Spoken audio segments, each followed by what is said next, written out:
The Senate is still debating over President Trump's mega bill after Democrats held a nearly 16-hour line-by-line reading of the 940-page legislation in protest.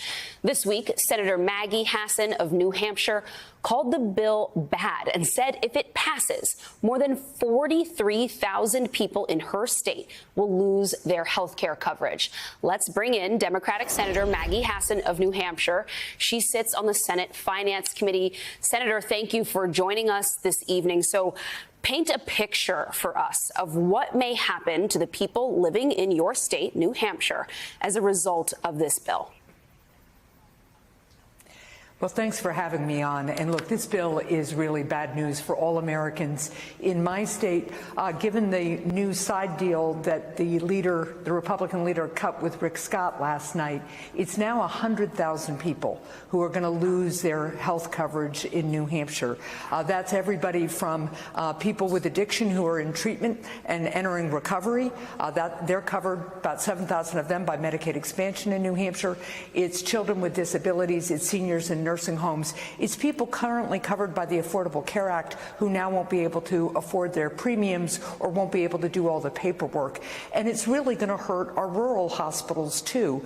New Hampshire already has a lot of places where people are having to drive way too far to get their health care. Our rural hospitals are holding on by a thread, and this just hurts those hospitals as well. So that's the health care picture.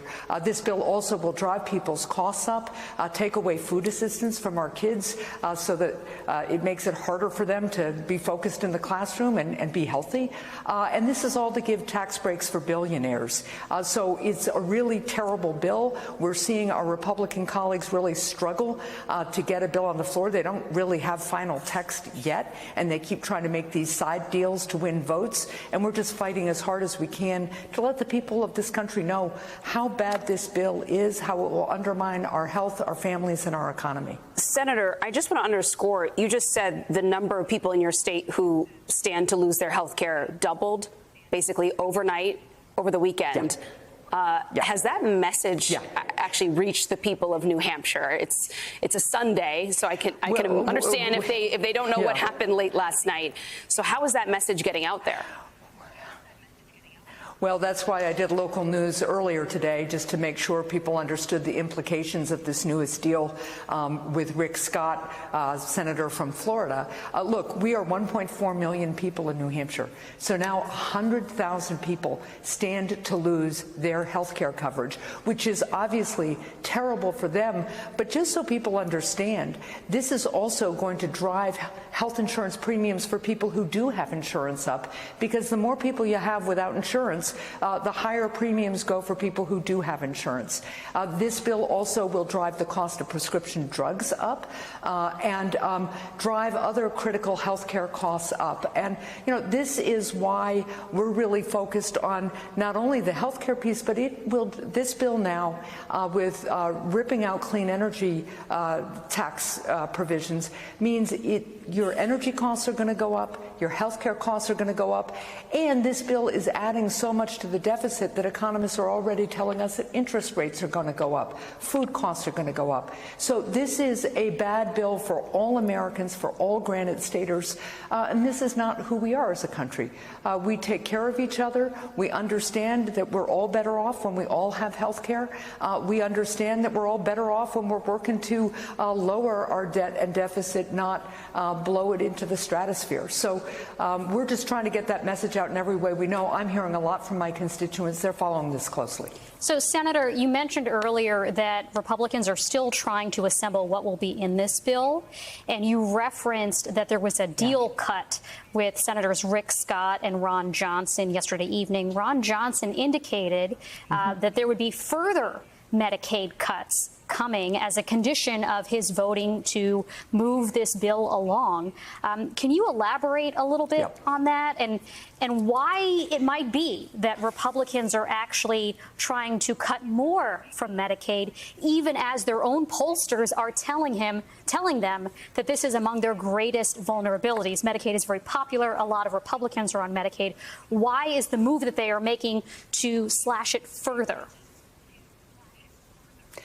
Look, you will have to talk to my colleagues in the Republican leader about why they think this is a good idea, but they see this, they talk about it in terms of reducing the deficit, of course, on the backs of people who need health care, on the backs of our rural hospitals, on the backs generally of the well-being not only of our people, but, as I said before, of our economy. But let's just think about this for a minute. This is happening in the way it is happening because increasingly my Republican colleagues don't really think they report to or are accountable to their constituents. They are accountable to a narrowing group of people who are in fact their wealthy political patrons. And so they are doing everything they can to please those people and please Donald Trump, who just wants a bill. And they are ignoring their constituents. That's where we have gotten to in this process. The other piece of news that is happening in real time right now is that the Republicans are trashing the Senate rules. They know how unpopular these various provisions of this bill are. They know they can't get 60 votes, which, as you all know, is the usual number of votes you need to pass a policy bill through the United States Senate. So they have been trashing the Senate rules this afternoon in order to get as much stuffed into this bill that will require just 51 votes to pass. And that's, again, because they've stopped thinking about what their constituents need, and they've started really focusing on these very wealthy patrons who they report to. So in the few days, perhaps, that you have until something comes out of this, what can Democrats continue to do to fight this bill? Do you get a sense that there may be Republicans who are speaking to either in private or to others that they want to oppose this and risk the ire of Donald Trump?